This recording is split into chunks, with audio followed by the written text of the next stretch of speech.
jual ini. Agak. Pakai tahu itu nih. Mandu. Kita ini dulu wadah. Mandu apa? Duduk tuh. Kalau kak hanjil dong handung.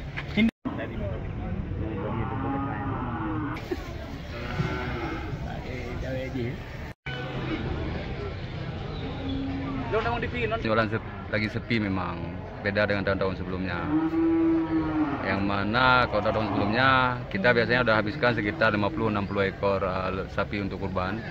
Tapi pada tahun ini jauh di bawah target yang kita harapkan seperti tahun sebelumnya.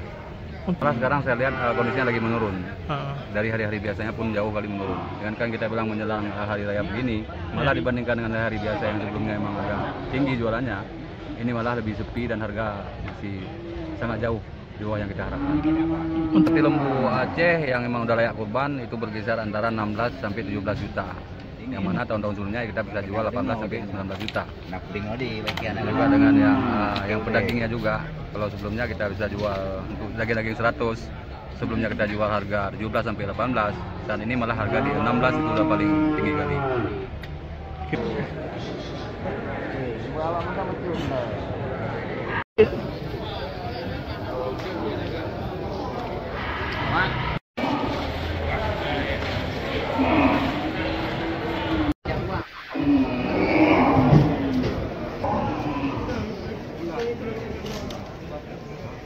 Jelajahi cara baru mendapatkan informasi. Download Metro TV Extend sekarang.